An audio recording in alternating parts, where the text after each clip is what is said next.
This is entirely a domestic incident. So the suspect shot the mother of the child for children first, then responded to this location and shot 8 children, 7 of which being his own. Look at this photo. A man, his daughter, smiles. He posted it himself, captioned it a daddy-daughter date, the kind of post that gets heart emojis from aunts and cousins, the kind of post that makes strangers think, that's a good father right there.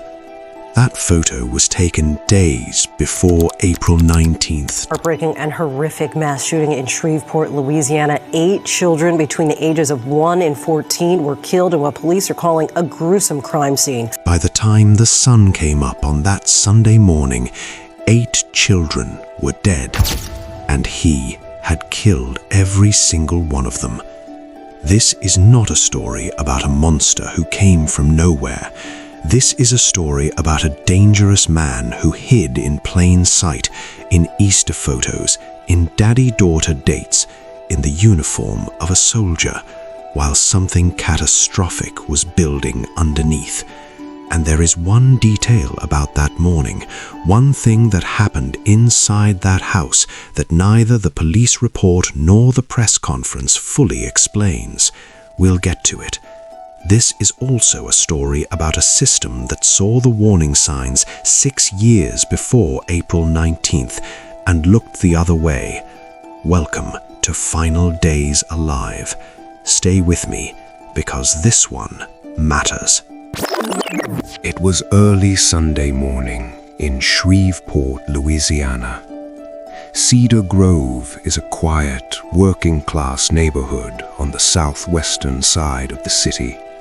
The kind of neighborhood where people know each other's cars, where kids play in the same yards their parents played in, where porch lights stay on. At approximately 5 a.m., those porch lights were still on.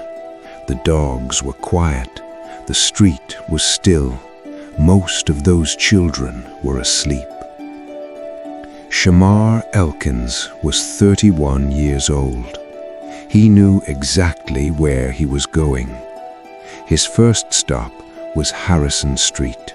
That was where his girlfriend lived. He walked in. He opened fire. 2 adult women were shot, both critically wounded. One of them was fighting for her life in a hospital bed before the neighborhood had even woken up. Then he left. He got back in his car. He drove. He didn't panic. He didn't hesitate. He went to the next location. West 79th Street. That was where his wife, Shaniqua, lived, with their children. He walked in, and he did not stop. 8 children were killed in that house. The youngest was 3 years old. The oldest was 11. 7 of those children were his own. At some point during the chaos inside that house, one child, a boy, made a decision. He got to a window. He climbed out. He jumped from the roof. He ran barefoot through the dark and did not look back. That boy survived. Everyone else inside did not. That is the detail that no press conference dwelt on. Not the jump itself, but what it means. In the middle of the worst moment that house had ever seen, a child chose to live. He did not freeze, he moved, and because he moved, he is here. We will come back to him. Elkins left the house. He carjacked a vehicle from a nearby street. Shreveport police pursued him across parish lines into Bossier Parish. The chase ended when officers confronted him. They opened fire. Shamar Elkins was killed on the scene. From the first shot fired on Harrison Street to the moment he died, less than 1 hour had passed. 8 children, 3 locations, 1 hour. So who was Shamar Elkins? Not a stranger, not someone the community feared, someone they knew. From 2013 to 2020, Elkins served in the Louisiana Army National Guard. 7 years. He wore a uniform. He took orders. He was trained in discipline, in operational thinking, in how to move through a situation with a clear objective. Hold on to that as you think about what happened on the morning of April 19th. He did not go to one house. He went to 2. He left the first location and drove to the second. He was not frenzied. He was not erratic.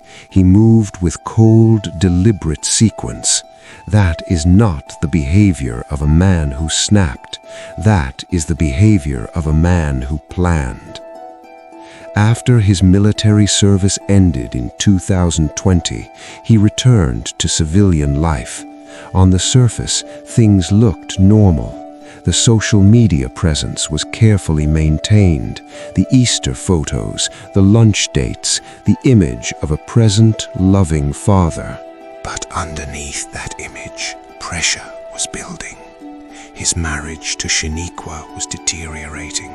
A custody battle was looming, one that threatened to restructure his access to the very children he had just publicly posted about. And in the days before April 19th, his posts had shifted. The tone changed. Vague references to mental health, cryptic phrasing that read the command broadcasting distress on a frequency no one tuned into. Ask yourself, when was the last time you saw a post like that from someone you knew and kept scrolling? This is what criminologists call leakage, when someone planning violence cannot fully contain it.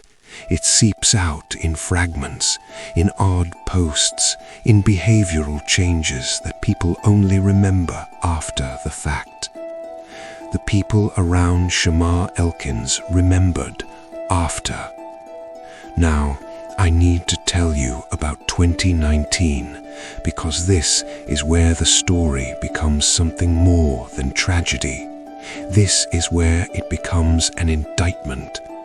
6 years before April 19th, 2025, Shamar Elkins fired a handgun near Caddo Magnet High School, a high school in proximity to students.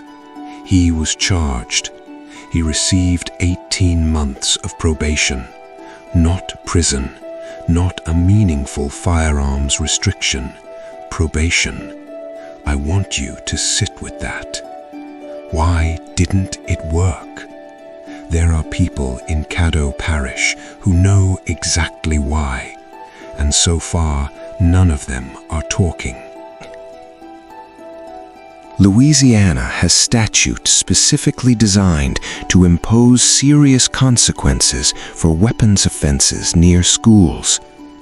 Those laws exist because society decided at some point that a man with a gun near children is a red flag that demands a serious response. The intent is to catch escalating behavior before it becomes catastrophic. Was it a prosecutorial decision to accept a plea? Was it an overburdened court system? Was it a judge operating with a lenient disposition towards first-time offenders? The answers to those questions live inside the Caddo Parish court record, and the families of 8 children deserve to have someone pull that record and explain it publicly.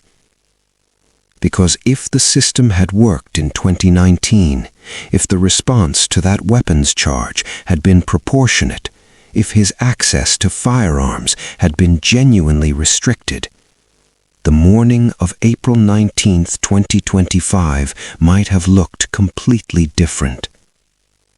That is not speculation. That is the direct, logical consequence of institutional failure. That system is still very much alive, and it owes Shreveport some answers. Before I close, I need to stop. This story has a lot of moving parts, systems and timelines and charges and pursuits, and it is very easy in the middle of all of that to reduce 8 children to a number.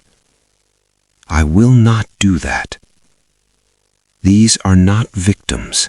These are 8 children who woke up on Saturday and went to sleep on Saturday and never woke up again. And every single one of them had a name. Jayla, Shayla, Breland, Kayla, Kadarian, Layla, Markaden, Soraya. The youngest was 3 years old. The oldest was 11. Say their names. Remember them, not as a body count, as children. Somewhere in Shreveport tonight, a boy is alive because he jumped from a roof in the dark and ran. He will carry April 19th for the rest of his life. He will carry the weight of being the one who made it out. That is not a small thing. That is an enormous, lifelong thing. And he deserves a world that takes that weight seriously. The community of Cedar Grove will look at those houses on West 79th Street every single day. They will drive past them. Their children will ask questions, and the answers will never be enough. Shamar Elkins is dead. He will face no trial. He will offer no explanation. But the system that allowed him to remain armed and unsupervised after 2019 is still very much alive, and it owes this city answers that it has not yet given. If you or someone you know is experiencing domestic violence, the National Domestic Violence Hotline is available 24 hours a day at 1-800-799-7233. Please use it. This is Final Days Alive. If this kind of deep investigative coverage matters to you, subscribe. Not for the algorithm, because these stories deserve to be told properly.